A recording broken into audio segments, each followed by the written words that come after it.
Did I Marry is a 50 parts TikTok series where this woman who's going by the name of Reesa Teesa talks about meeting, marrying, and divorcing her husband in what I believe was less than 2 years. So they met in 2020 in the height of, or I get right before COVID started.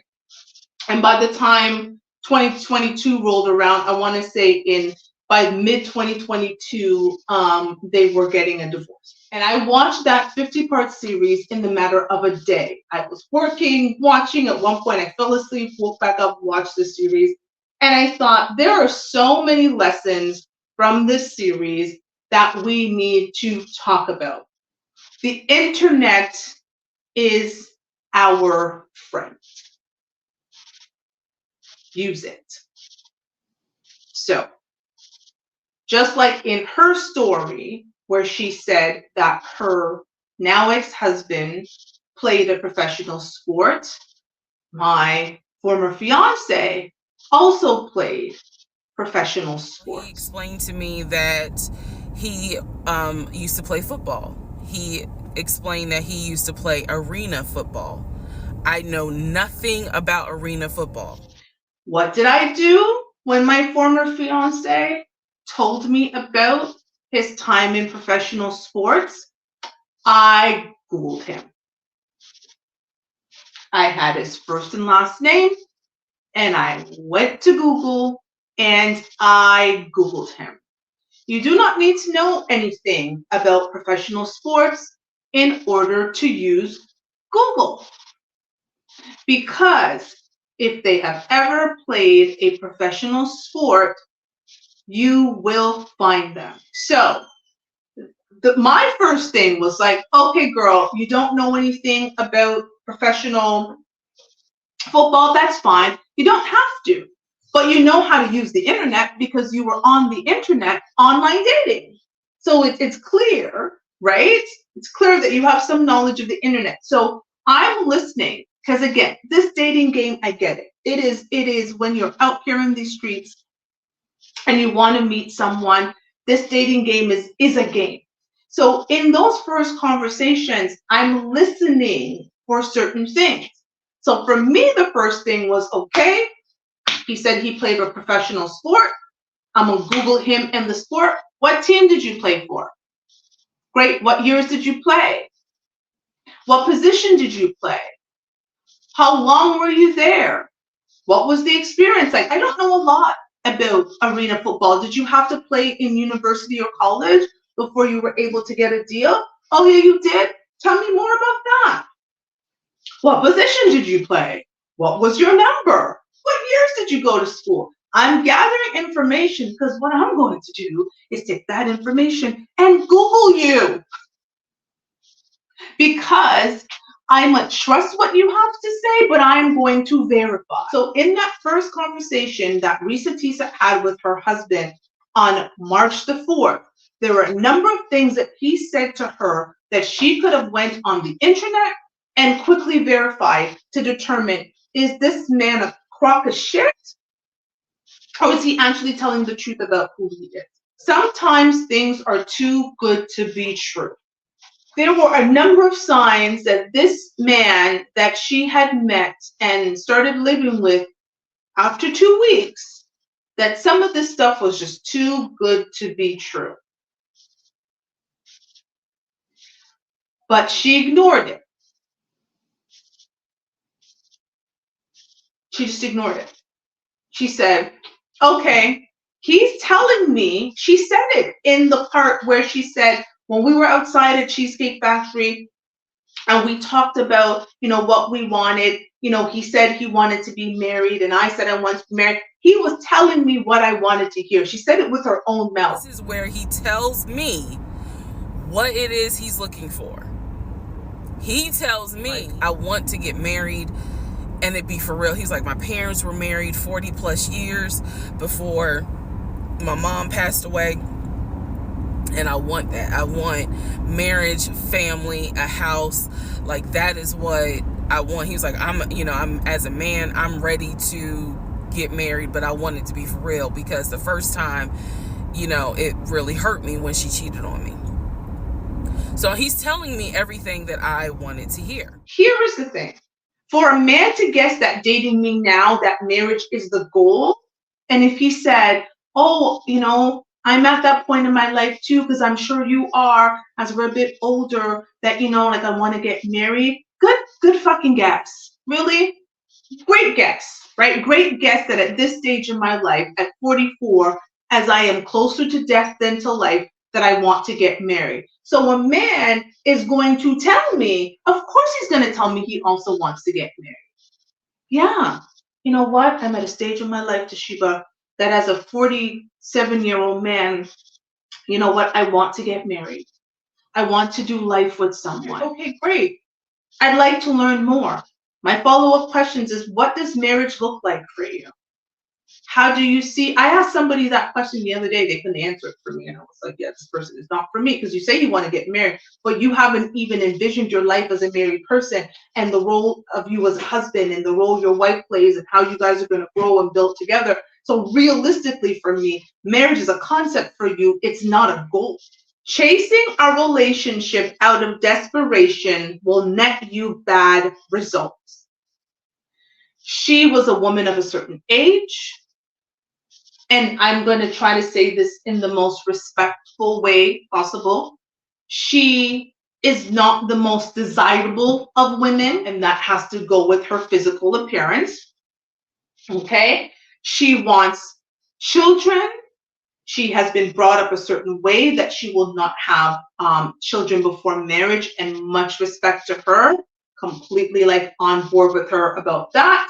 And so she's at the point where she wants the marriage and the kids, and I agree with you, more than the man. I think the second part is where she tells you that, after knowing this man for 2 weeks, they decided to quarantine together, and that was her idea.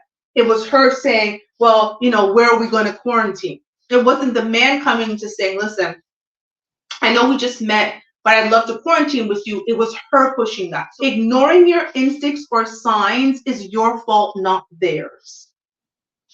When you listen to the entirety of this Reesa Teesa story, she will say several times that, again, and she said in the beginning, it was United Nations of red flags. And she ignored all of them. By the way, you will notice in this story, I called it the United Nations of red flags. It is so many red flags that, you would have thought I was colorblind because I ignored all of them. She ignored her gut instincts.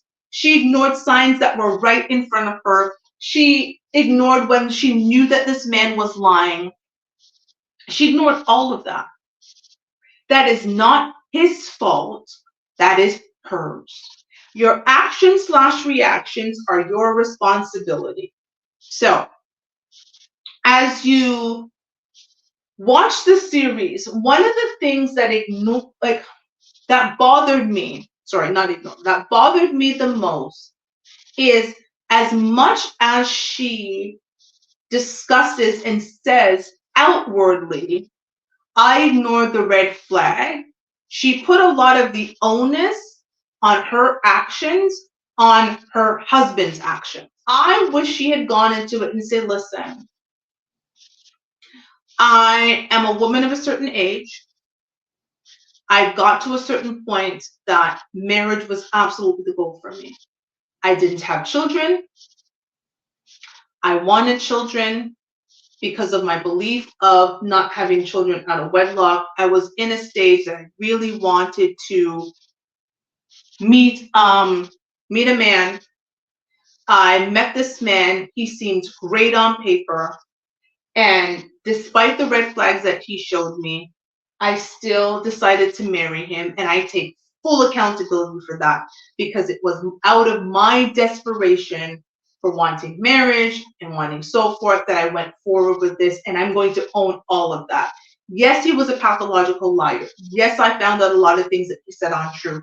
And yes, I could have used Google to go ahead and find out and verify if that information was true, and I did not. I'm going to own that, She instead, and it was a great story. She made like $85,000 off this story. And so kudos to her. But I really wish she had taken more responsibility, because in reality, we are only responsible for our actions and our reaction. Expecting this man to change, especially when she later found out that's who he had been all his life, I think she lacked a level of accountability when she was telling the story. It wasn't enough to say, you know what, it was United Nations of red flags that I ignored. I wish she had been more accountable of saying, listen, I desperately wanted to get married. This man came into my life. It was COVID. He fit the things. He was saying all the things that I wanted to hear, and I fell for some shit. And now, let me tell you this story. When someone shows you who they are, believe them. People eventually, if they are bringing a representative, I think that's the term people use these days. If someone's bringing a representative, eventually that representative leaves the building, and they're going to have to show up and be who they are, because that's who they've always been.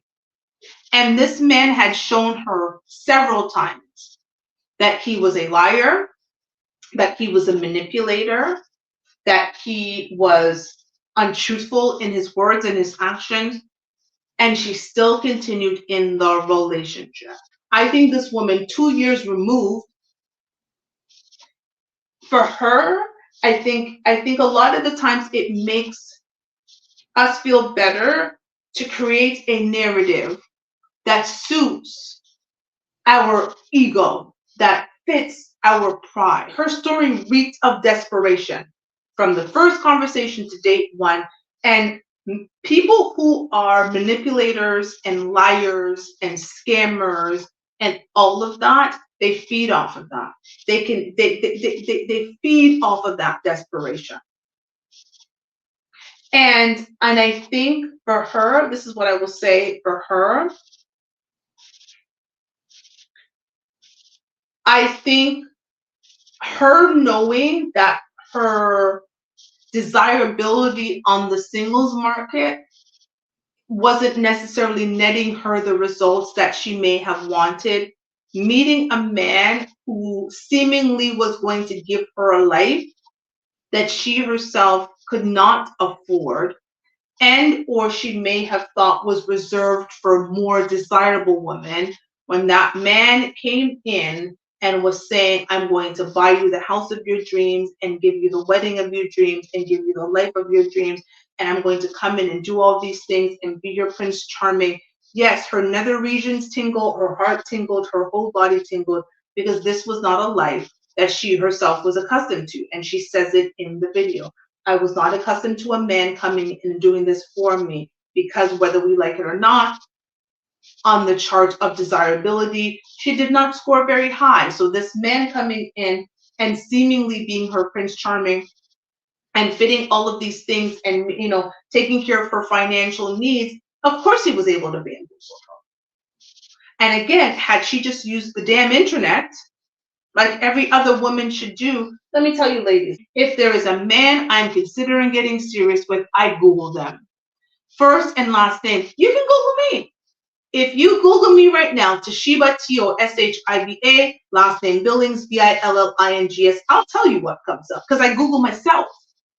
I Google myself regularly to see what comes out about me. So you're telling me in this good internet age, some man was able to come in and manipulate you like that? Girl, stop.